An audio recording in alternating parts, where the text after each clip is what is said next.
Remember that? Which was where you thought jobs or growth would come. 0% of you, that's none, thought that the main driver of jobs in this country would be in the countryside. 11% of you, and I think actually in the distinction, there's quite an interesting point here, thought that, that the main driver of population growth, or area of population growth, would be in the countryside.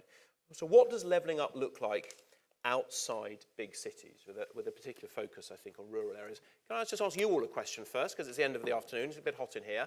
Can I ask you, first question, who of you lives in a town or a city? Please put up your hands.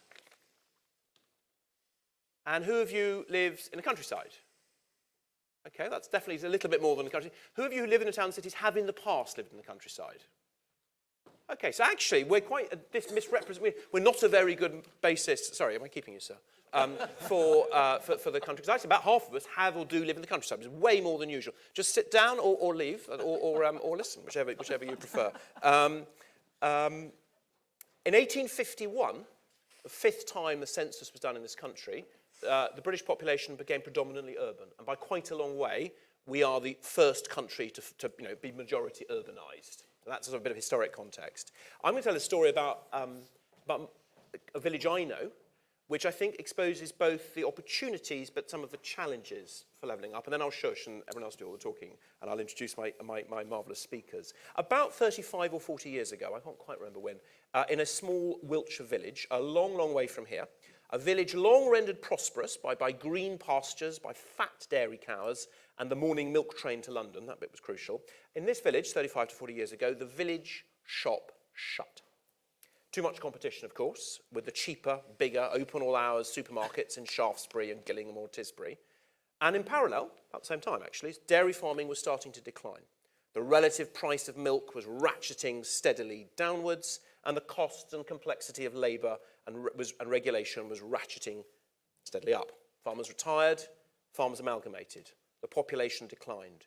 Young families of children moved away. Now, this is not, as you've probably guessed already, as economists measure these things, this is not a poor neighbourhood.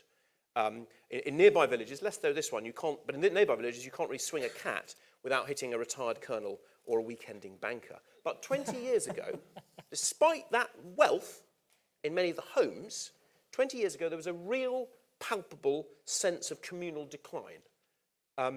Fewer children, a failing local pub, shut shop, and the fear was real that would the local primary school, serving the network of very low density neighbouring parishes, close? Would the pub go bust? And then something happened. Something marvellous, mystical, magical, and yet infinitely simple, and as old as time. A group of neighbours, a farmer, the vicar, some widows, and, yes, I'm afraid, clichés apply, a retired colonel. He's still alive. He's a colonel in the catering corps, which I don't think is the most glamorous bit of the army. I hope this is not being watched live by, oh dear. A retired colonel. They banded together, he's a lovely man, and they rebought the erstwhile village shop.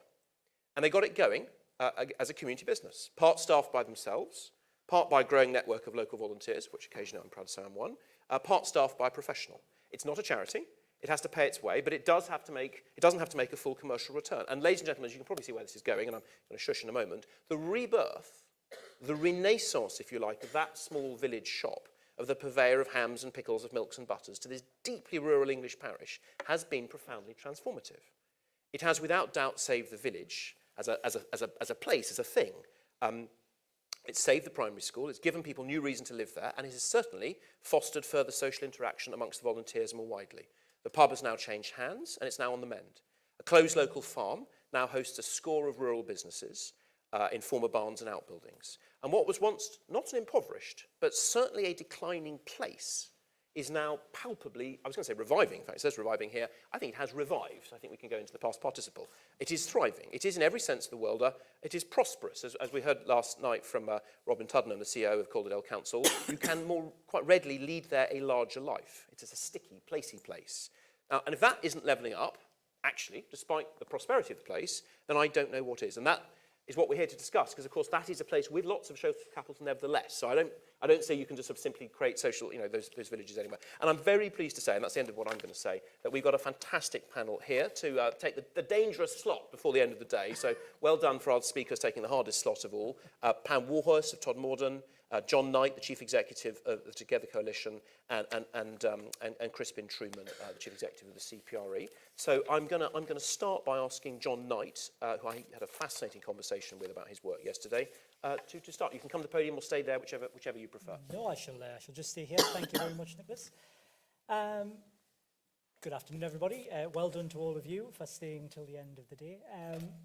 Today's main theme has been around levelling up, and I have to say I am a little bit cynical about levelling up as language, not least because it sort of implicitly implies that everywhere outside of London and the southeast has to sort of aspire to be like London. And well, have you been? It's rubbish. But beyond that, I think I'm cynical about it because certainly a lot of the projects, and I've not become less cynical from hearing some of the things today, seem to be about converting our rural areas or converting our small towns into the kind of commuter belt for these large cities. If I take my hometown, which is Ashington in Northumberland, which is the very top of the Red Wall, at least before it had all of the kind of robustness of Hadrian's Wall anyway, which it does today, the big project they're talking about is extending the metro line from Newcastle, where I now live, up into Ashington. And I think that'll be great, and I'm sure we'll have a visit from the Prime Minister when it opens, and I'm sure it'll feature on a lot of election leaflets. But will it achieve a positive increase in something the white paper on levelling up talks about, which is social capital? Or will it just further hollow out the sense of purpose and the sense of community from the town which I come from? I'm dead interested in social capital because at the Together Coalition, that's what we strive to improve. We're all about kinder and more connected communities. The white paper does talk about social capital, but it doesn't really define it. And for me, social capital looks like communities that trust one another, that have respect for every different facet of that community, that have pride in their place and feel a sense of belonging.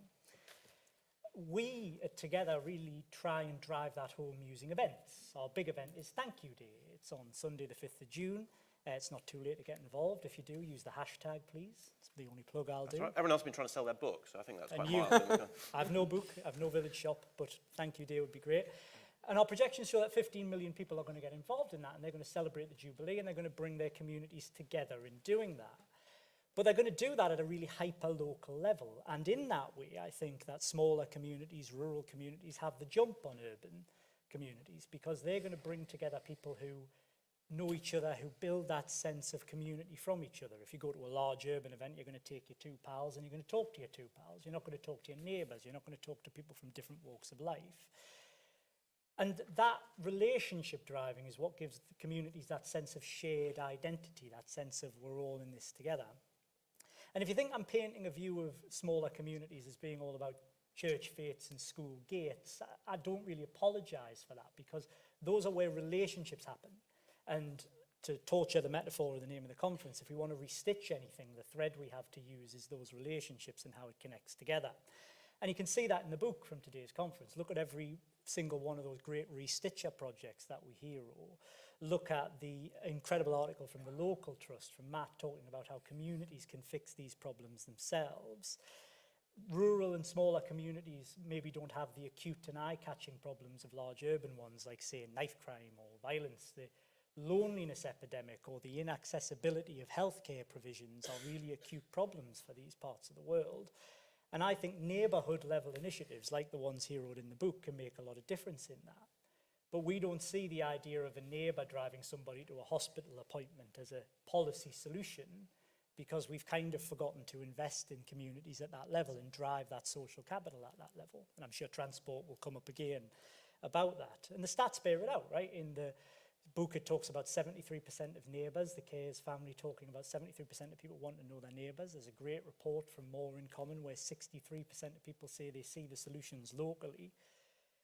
But that's not just to say that those aren't without problems. Smaller communities are at risk of isolation. They are at risk of fracturing when we don't build bridging connections between different parts of that community.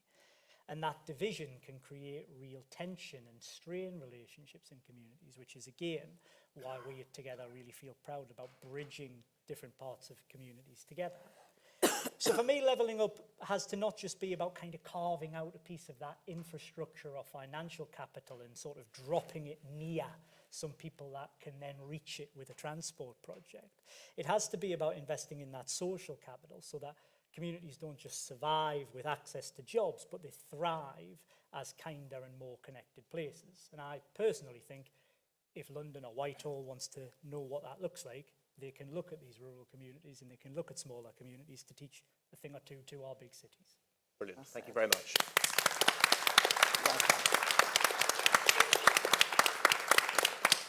I'll amen to that, and I think that does pick up on a lot of the themes we've been hearing during the course of the day. I think, I couldn't be in the session, but I think, certainly speaking to him beforehand, that a lot of what you were saying does rhyme with much of what Neil O'Brien would say, and certainly with what Andy Haldane was saying. So I understand your cynicism on levelling up as a phrase, but I dare to hope that the reality isn't quite the same as that, but we shall see. Now, next is the man on my left. I've known for many years, actually. I met him before I set up Create Streets.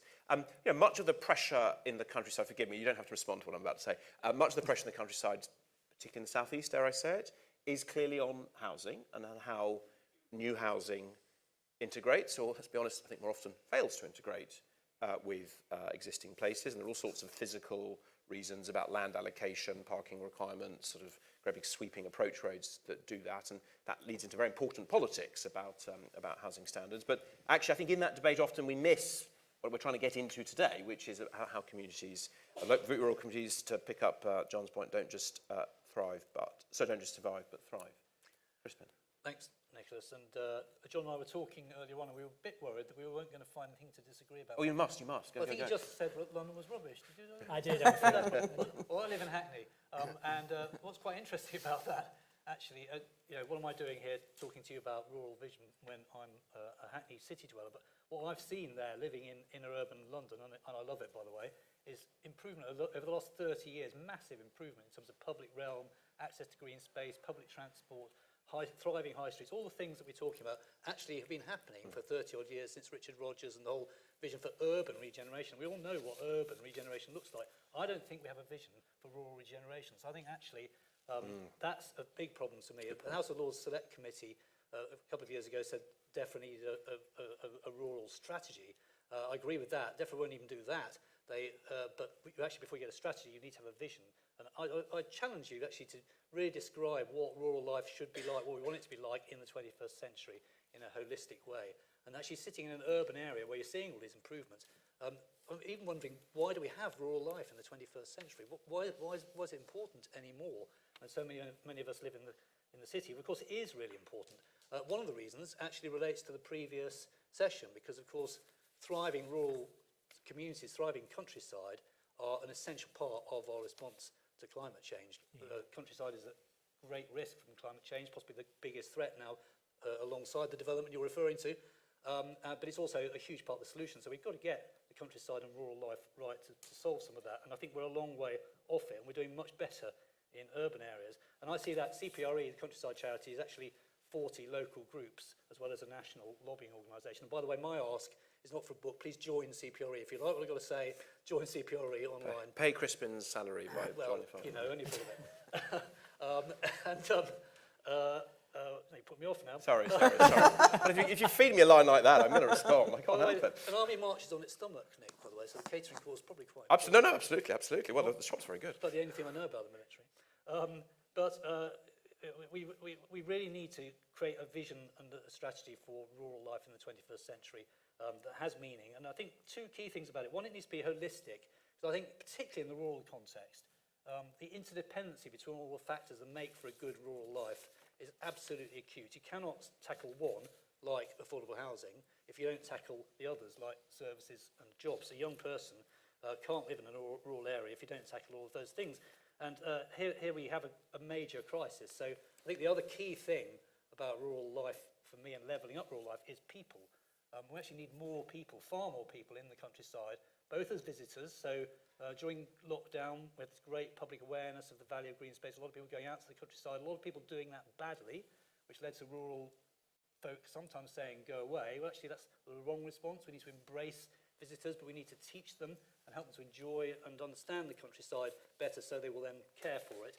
But also to be there for rural living. We need more people living in rural areas. I was at a rural crime seminar a while ago. People are talking about the horrendous fly tipping and robberies and the siege mentality of many farms and stuff being nicked and destroyed. The big problem there's no eyes and ears. There's no normal people around to spot these offences going on. So it's all technical fixes and big concrete blocks in the middle of gates, which farmyard gates makes things even worse. So we need more people in the countryside, and we have a crisis on that front, both in terms of visitors. So only certain groups of our society get access to the countryside. Black and minority ethnic groups are 11 times less likely to have access to green space and countryside. And in terms of the people living there, so 57% of young people living in rural areas anticipate leaving within 5 years. That's a crisis, that really is. So, and this is all some of the research the CPRE has been doing on this.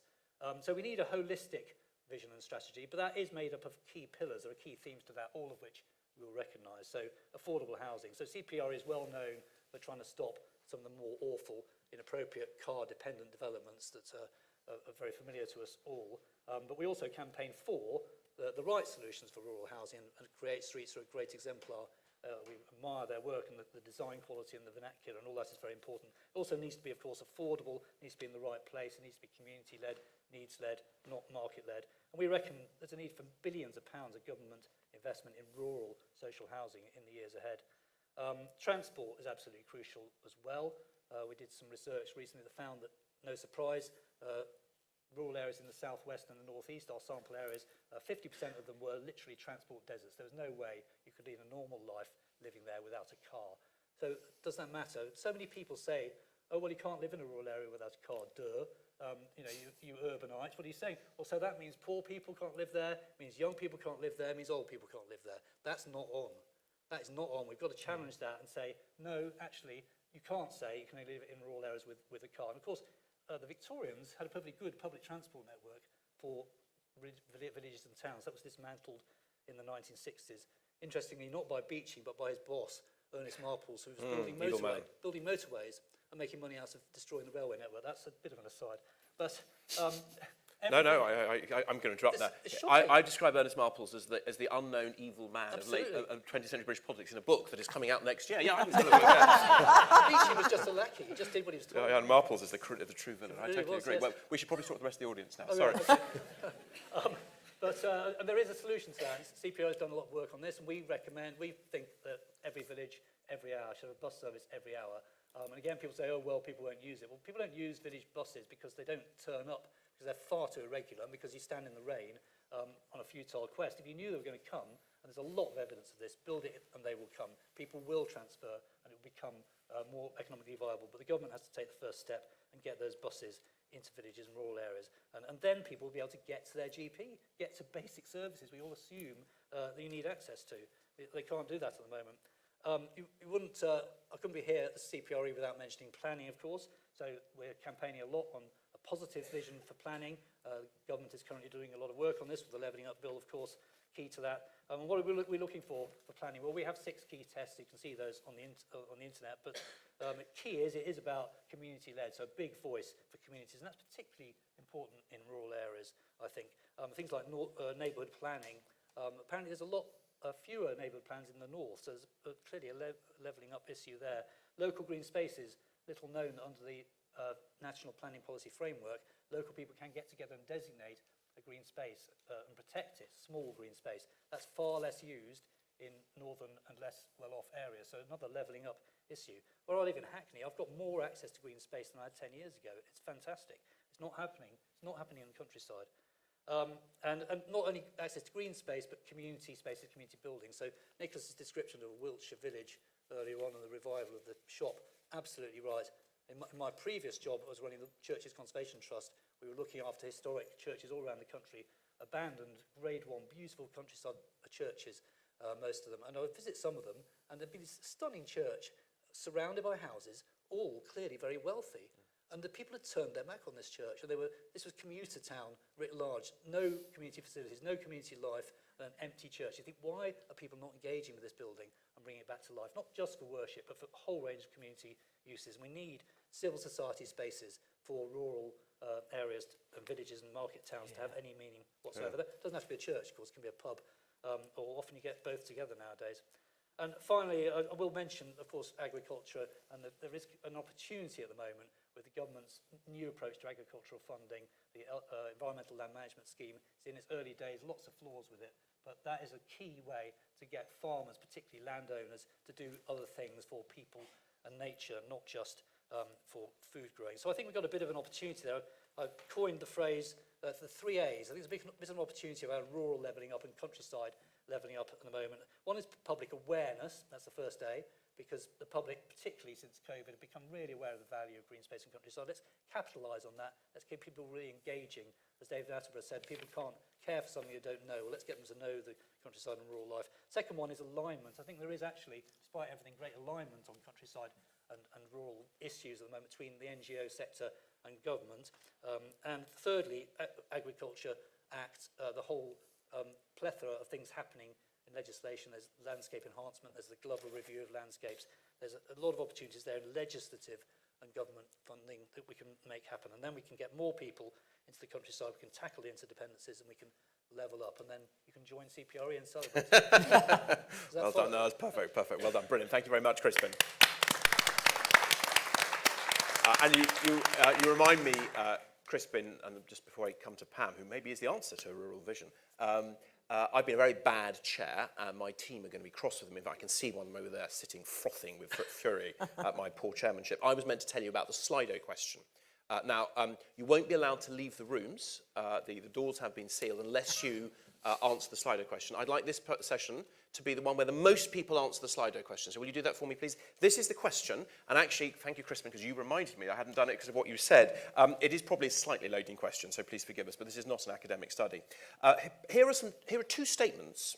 Well, there's a third, but I don't know why we put that in. Here are two statements about rural communities, and I'd like you to say which one you believe. I think you might have tilted them, by the way, Crispin. Right. First one is, rural bus networks are a vital public service for rural communities, ladies and gentlemen.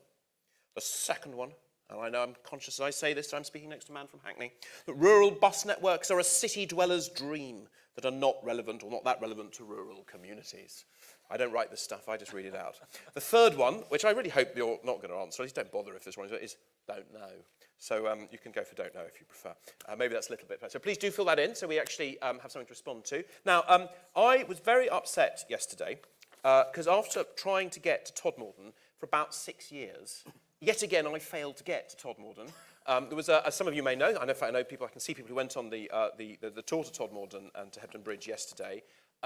I was too busy having to write things and do things and make other things happen. So, to my great sadness, yet again, I failed to get to Todmorden. But I've been hearing about Pam Warhurst, who we've met on Zoom. We've never actually met in real life until literally 20 minutes ago, for I don't know how many years. She used to be leader of Calderdale Council, chair of the local hospital trust, but is best known, I think, be fair to say, without any disrespect to Calderdale Council, as the co-founder of the marvellous, amazing, do look it up, Incredible Edible, which is, I think, a beacon not just in this country, but around the world for food, self-motivational community regeneration, far more important than the little village shop in Semley, which is close to my heart. So, Pam, take it away. Yeah, thank you very much indeed. Okay, well, I wasn't going to say a right lot about Incredible Edible, but I shall now you've given me that introduction. Never miss an opportunity. Can I just make an observation? And I will try and answer the question, but that is about restitching communities and levelling up in more rural areas. As a red brick middle terrace born and bred from a northern working class town, it was a major surprise to me when I ended up as the deputy chair of the Countryside Agency, and then subsequent to that Natural England, and then subsequent to that chair of the Forestry Commission, that there was a complete lack of understanding and respect twixt urban and rural. And that what was happening is rural felt it had to make a special plea for being in some way different, and it is a sparsity issue. I'm not saying that there aren't issues around service delivery, but urbanites thought everybody was well off and what's the problem, and it doesn't compare to somebody living on the top of a tower block in the middle of Poplar. And that was really stupid, it seemed to me, because you were not starting with the idea that we are one society with many gifts and many opportunities to enrich each other's life, and we're just missing out on those opportunities because we've got an us and them mentality. And it's really dumb, and we need to change the culture of that. And that still pervades, or else we wouldn't be talking about this now, and it wouldn't be the last thing on the agenda. So, what I'd like to say is if we can think about that cultural shift and also look about opportunities that are presented now. So there's 1,000 things we'd really like, but let's look at this as a Russian doll sort of thing. from a very small through to a rather large landscape scale. The first off, I would say, if you want to restitch rural communities, and communities across the piece, is give them more access to do more things to nurture themselves and their communities with the public land that's in their community. It's just madness that people are forced to go cap in hand to people who can't maintain their public realm, when actually what they want to do is come together, celebrate, grow food, make it better, invest in biodiversity or whatever else. People are ready to do that, but there are too many obstacles in their way in order to make that normal. And when it is normal, as in the 150 groups all over the country, you start to see people talking to complete strangers. You start to see people taking a pride of place. You start to see people connecting to seasonality and biodiversity. You see people taking care of each other and cooking for each other and doing all that, and also putting their hand in the pocket in support of local markets. Because once people start to understand the importance and the wonderful, nutritious nature of the stuff that they're actually producing themselves, they want to go and taste the local cheese or the local bread, they want to have a chat with a local farmer, and you start to get that restitching of community, and all you've done is help people grow food in the place they call home. That's the micro thing that is a no-brainer and could be done tomorrow if we had the will to actually shift that right to public realm. I'm not talking about ownership, I'm talking about people's right to nurture themselves from the land their taxes pay for. That's one thing. The second thing is, I have the joy, and it is a really interesting challenge, but it is also a joy, of chairing a town deal board in Todmorden. And it's a really fascinating job. And what we've come up with as a community, working with Calderdale Council, is that we have a vision for that market town as being a 21st century market town. A beacon for how we as communities live in the future. So that because it's at a scale that's human and we know each other, we know what needs improving, we know what transport needs enhancing, we know what needs to happen in our public realm, we know we want to think about how we think about the skills of the future through our college. You know, there are many things, because we've got a feedback loop, because we're operating at a local scale and we care about the place we call home. There is a huge opportunity. And Calderdale would be a fantastic place, because Calderdale is a series of wonderful market towns joined together along a valley to really invest seriously in those market hubs. It's quite unusual that the scale that Todmorden is operating at under the town deal is trying to achieve some of this. But I think if we saw more investment in our market towns to be those local economy centres, sticky money where profit stays in that economy, that encourages local processors and producers and farmers, because there's more people asking for local food, or there's more people wanting, whatever, you get the general idea. I think market towns are a huge missed opportunity for us to level up across every single bit of this country, because from their vitality comes the vitality of the surrounding countryside, comes the need to think about how you actually get there, comes the want to do that on public transport, comes the demand of local politicians to get there, stop talking about it and start doing it. The next scale up from that would be the combined authorities and the city regions. Because when I go and talk to the combined authorities or city regions, there's 8 places in West Yorkshire that have got this deal money. I want to know, what are you doing about the connectivity between it? How are you helping collectively improve the digital offer in those places? How are you actually thinking about how we get to each other better? How are you helping us with processing? How are you helping local farmers look to the next generation of creating local supply chains?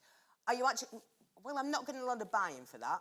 And I think it's a huge missed opportunity where we need to focus on the vitality of market towns and the interest, particularly around local food, and create those investment propositions twixt the towns as well as in the towns. And I think the last thing I would say in this ever-increasing Russian doll is we live in the middle of a wonderful landscape that until 12 months or so ago, I used to chair a partnership around. And we have the South Pennine Park. And the South Pennine Park is a brilliant landscape that brings east and west together, that connects Leeds and Bradford with Blackburn and Accrington. So it is a wonderful mix of urban centres on the outside and a fantastic countryside on the inside. It is going to be the first socially purposed park that invests in people gaining the benefits and becoming advocates for that countryside from which we feed ourselves, from which we have a vibrant visitor economy, and all the other things that we've been talking about with respect to climate change.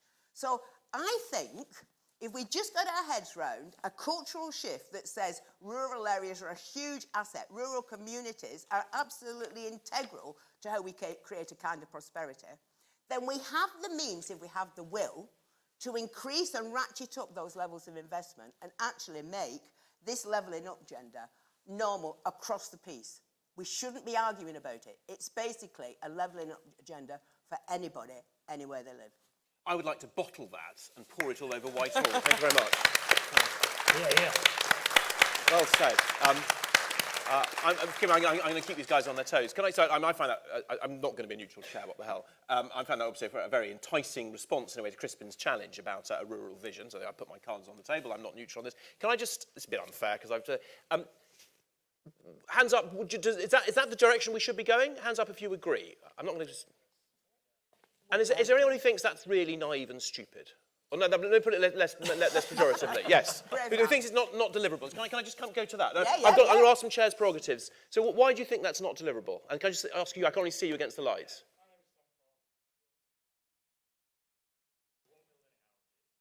So, sorry, just speak up a bit, sorry.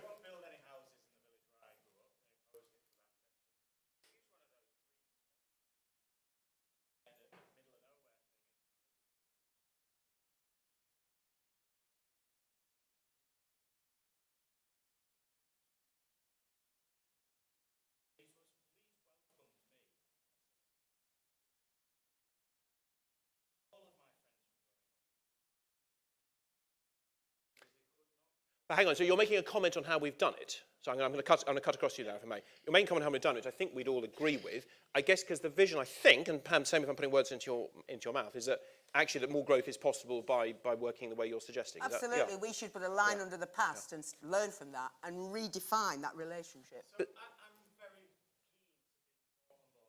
board with it. And what we need to do, if we do that, I'm in on it.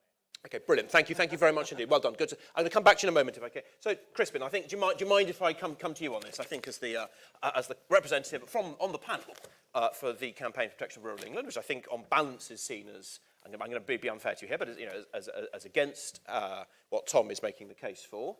I'd like you to respond to that. I'm going to put in one thing, if I may, first, which I think actually agrees with Tom. I think, I know you from Twitter, don't I? You're quite assertive on Twitter.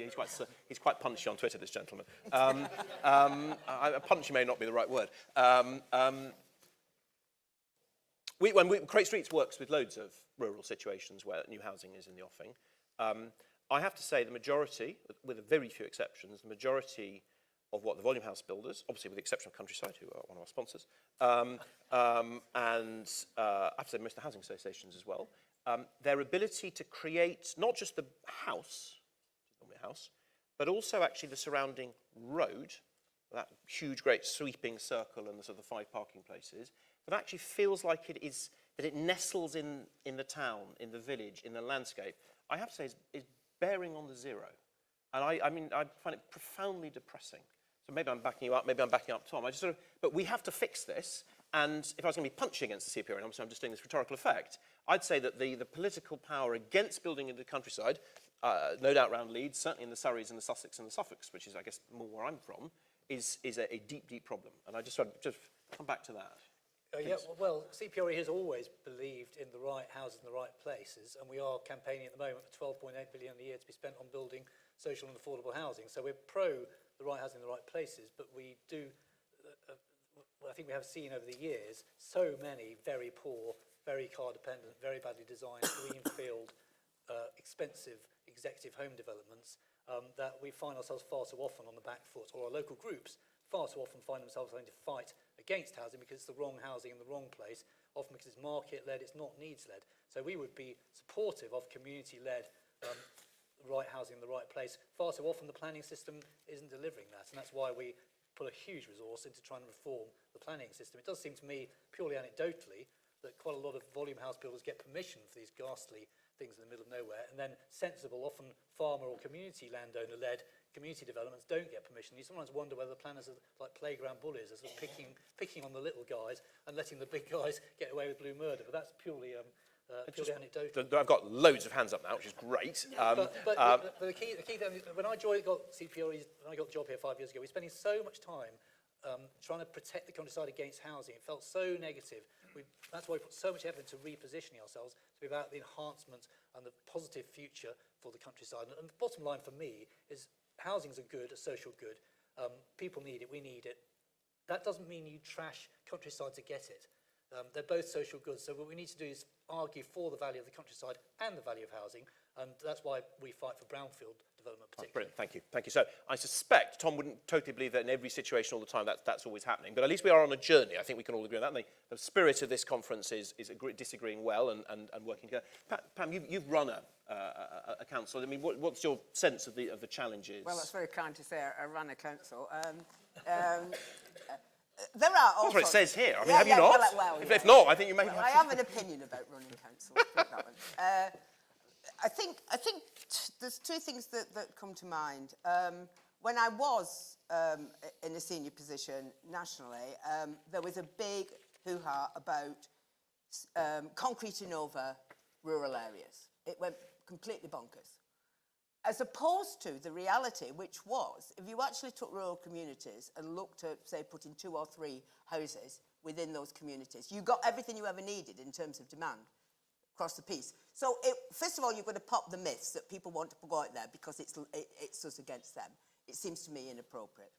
I think, you know, if you don't have communities that have young people in them, bringing up families in them, being aspirational about jobs in them, then you are going to create the sort of issues that you were talking about, Nick, which is, you know, you've got dying villages and towns. So we absolutely need to do that. And we've got a great example in Calderdale where we've got the community land trusts, and there are land trusts all over the place, that are looking to make sensible investments in, what do you call it when you do it in between other areas? Infill. Infill's the word. That's the word. That's the word. So, and that's for quite all an the urbanist to people. rural conversation. You can always get these Fantastic. things. So I think we just need to calm the agenda down a little bit. There are solutions that we can do. The truth of the matter is that there is a lot of money to make horrible places that people really shouldn't have to live in, but that turn over the right amount of profit for the developers. And we've got to kind of like think at a very human scale. That's what we're talking about here.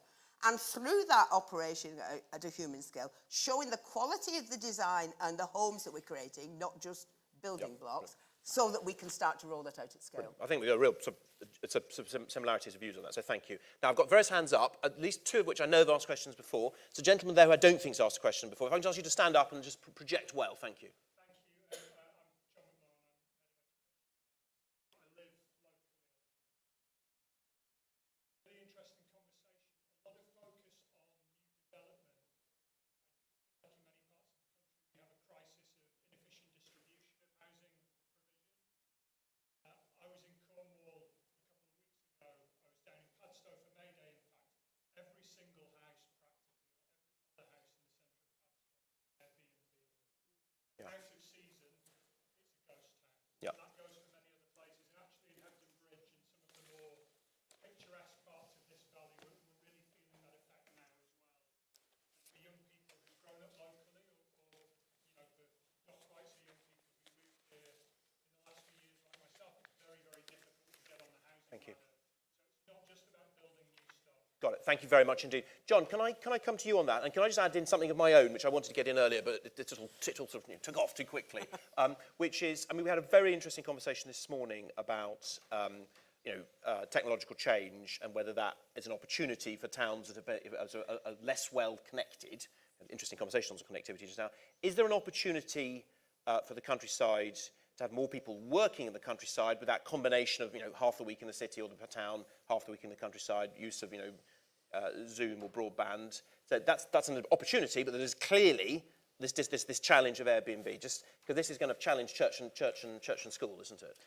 Yeah, I think so. I think, that is an opportunity, and it would be wrong to sniff at it. But I think, earlier the chap Ben from Ipsos sort of talked about this phenomenon that's growing of towns and communities pitching for people to come and do that kind of hybrid lifestyle from there, And he talked about, people want to see people like them living in that community. And I guess shtick I'm trying to push up here is there are people like you in every community. We just have to look beyond the things that divide us to bridge them together.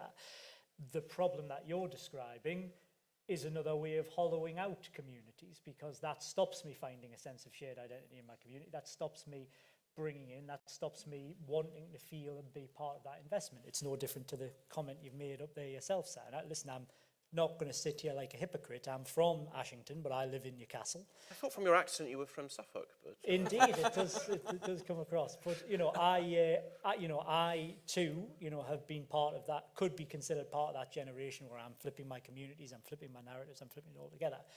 But I think the real route to it is to think about how communities themselves have a much bigger voice in what housing stock or what the use of housing is.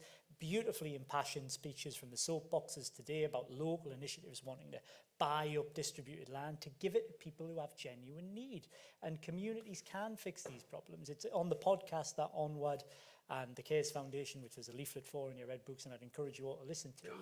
it's not on commission. No, I don't get any commission from that, right? But it's worth a look. The biggest thing they say is we need to stop starting sentences with government should and start starting sentences with communities can. Yeah, and if people had a bigger community voice in the way housing stock was used, whether it's to stop Airbnbs or whether it's to make sure young people have opportunities to get on the housing ladder, then I don't think we'd have these problems. I think that's not a bad 4 words to take from not just this debate, perhaps the whole day, from government should to communities can. I was busy writing it down. Right, any other questions? The lady there. And keep it short, please, because we haven't got much time.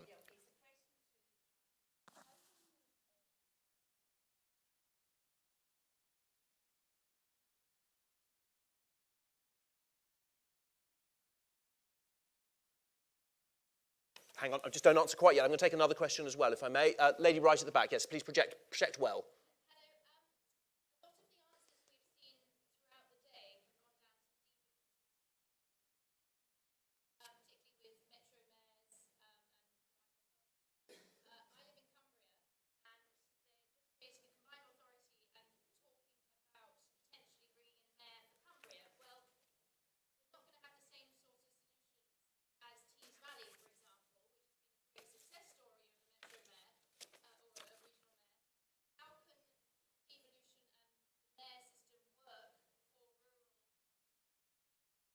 Brilliant, thank you. Brilliant, 2 completely different questions. Right, Pam, certainly on the first and probably a little on the second, but then I'll open it up as well. Oh, I'm really sorry. I got the first bit of it, but I didn't. How do we? How do you get people to shop in local places where it may be more expensive than in the big retailers? Okay. There's lots of uneven playing fields here, and parking is one of them. God help us. I don't want a conversation about parking. No, I haven't got hope. About parking. But my experience is that there are many people who are really interested in the provenance of their food. I'm not talking about the people who are really impacted on cost of living at the moment. This is not food justice that we're seeing here. But actually, what we've got increasingly, and Incredible Edible has been an example of that, is as we have higher profile connection with how food grows, greening up the places, getting people more active, getting more people talking about it, then more people go to their local market and have a conversation about that, which then encourages people to say, where did those eggs come from, or can I taste that cheese, or whatever. And then we start to see that actually there are an awful lot of prices within the market hall that are exactly the same as in the supermarket. It's a perception that something flown halfway across. Now, that needs to change because we need to have some real-life accounting on this, which includes flying in the beans from Peru. But I actually do think that as we talk to people about local food and as we encourage more people to take up market stalls, then more people are inclined, my experience, to want to shop more locally. And that then encourages people to think about scale, and that encourages a price reduction. So if we see every one of us as having the power of the pound in our pocket to change the economy at a local level, that might sound naive, but I've been doing this for 14 years, and it does shift the amount of money that's spent in local shops and local markets and local cafes around local food. Brilliant. So the evidence says use the pound in your pocket. to make a different future. Thank you. And I don't think I dare tell Pam you're naive. That'd be very scary. Excellent question about rural devolution. I don't know who from the panel would most want to take that. John, you're looking pregnant with thought. I guess I'd make a comment on that I quite agree. You know, I'm not sure the right answer to empowering more local is more politicians. You know, I think the architecture is the right idea if what it does is encourage a more locally reflective conversation. If all it does is to say, the best thing we can do from the seat of power is give you a politician with your accent, well, actually, then it's no good. And listen, you know, Tracy spoke brilliantly earlier. So I'm carrying on my controversial. You said to be punchy. A man from Suffolk. A man from Suffolk speaks up. You said to be punchy. You know, Tracy spoke earlier really passionately, but is that mayoral seat imbibed with the power to do that? And actually, I'd say for communities like Cumbria, that isn't about expensive initiatives. That isn't about drawing those things together. That's about taking money, which is what the whole thing whirls around, and giving it straight to the community groups that know to make a difference. If the mayoral seat allows you to get a better fabric of architecture going there, it's great. If it's more politicians, it won't help anything. Brilliant. Thank you. Crispin, you want to come in 5 seconds? Yeah, Very quick. I think on the whole, I'm in favour of devolution of mayors, particularly if it's alongside proper spatial and regional planning and proper investment in the local and the neighbourhood planning elements in the parish councils as well. So taken together, I think mayors can be a champion, they can be a voice for a local area, and they can create relevant local responses. I'm going to chuck in a thought as well. I'm not an expert on this, and I'm a bit conflicted in what I think internally. I think we're overcomplicating it, and I can't help thinking that often, no doubt not always, the right answer would be to push much more down to the parishes. Let's rediscover the parish, and then take stuff back up to the county level. And I think there's really good evidence that people like government to be linked to something that they feel has a sense of identity and is a real thing.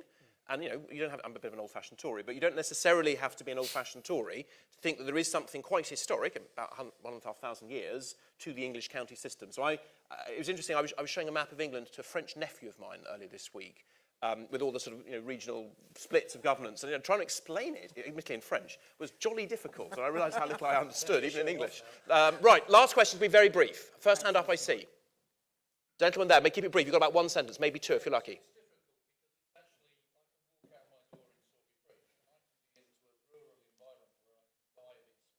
And your question is?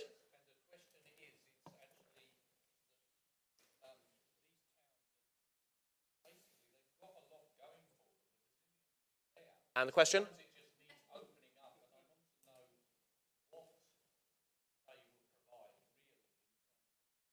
Brilliant, thank you. Okay, I'm not going to ask you to that because Will and I are going to answer that in a couple of minutes. Right, thank you. You have been very obedient. You have filled in the bus survey. And this is what you thought. I am actually not that surprised by the results. So 95% of you think that Crispin is right and that rural bus networks are a vital public service for rural communities. 2% of you, and we know who they are. No, that's not fair. 2% of you don't. I was really struck by that. It was really fantastic. I'm just going to ask you one final question. On a scale of 1 to 10, where 1 is miserably worried and 10 is ecstatically hopeful and excited, how confident are you about the future of our rural communities in the round, not any one place? So 1 is very bad, 10 is very happy. Pam? I'm on 7. 7. John? I'll give it a 5. I'm on 7 as well, because although there's a massive crisis there's such optimism and there's such resilience in the community themselves. The potential is huge. Brilliant. I'm not going to try and work out the average. Can you please give them a big hand? Thank you very much indeed. Thank you very much. Right, that's it. No, you can't leave. Okay, you can leave. You are all allowed to leave. We can leave, right. You can leave, but this gentleman here can't. Right, I think it's me and Will now. So I'm afraid, you've got just another 30 seconds or so of me. I'm now between you and your drinks. If anyone who leaves the room early won't be able to have drinks, so please don't leave the room early. Will, are you coming? Yes, you are. You are coming up. Brilliant. So look, what a day we've had. I hope you've enjoyed it. I have enjoyed it, but it's not the main thing, but nevertheless. I was very struck by what Lisa Nandy said right at the start, which I think has underpinned really all the conversations. We're catastrophically over-reliant on a small number of industries and places, and I think that's been the sort of the bedrock for all our conversations.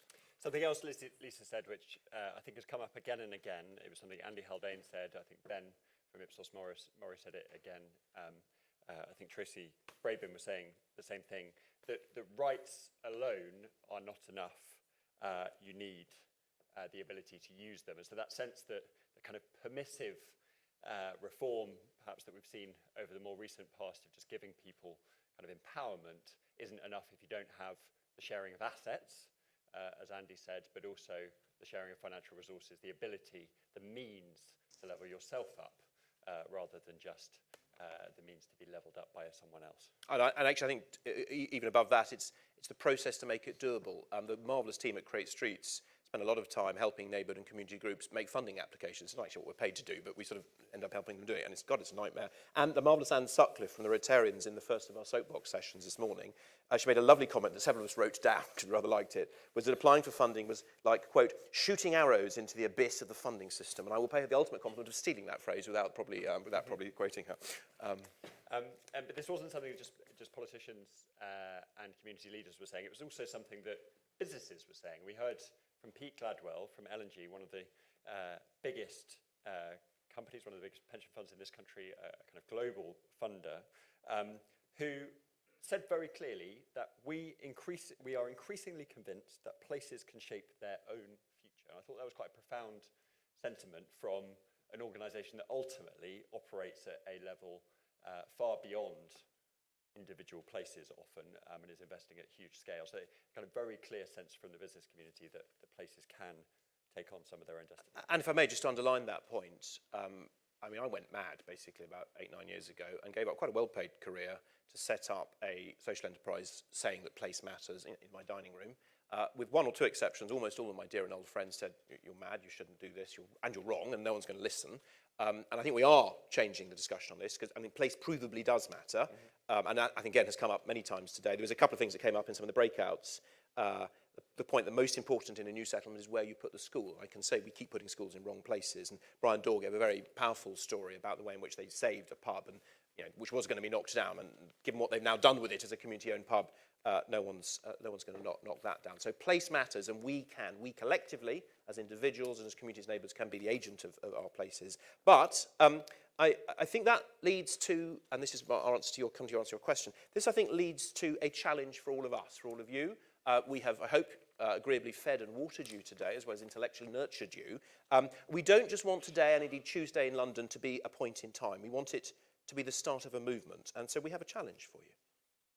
The challenge is for all of you to go away and take some of the ideas, some of the experiences, some of the examples from today and apply them in practice. So we want you to, perhaps with some of the people you have met today, or indeed some people that you knew already in your own communities, in your own places, to start restitching your own social fabric. So if you are a commercial business, whether you are L&G or Lloyds Banking Group, or whether you are a small business in a local community, we want you to start thinking about how you can invest with communities, how you can work with local people on restitching the social fabric, not just focusing on economic capital, but also focusing on social capital. If you are a council or a local body, or indeed work for a mayor like Tracy, we want you to be thinking about how you can not just take power down from Whitehall, but how you can do the type of double Devo that Andy Haldane talked about and push it down to communities themselves. And if you are a community organisation yourself, if you work with communities, we want you to think about what more you could do to take back control, to coin a phrase, and to either convince those businesses or those political leaders, or indeed how you can bypass them to restitch your own social fabric.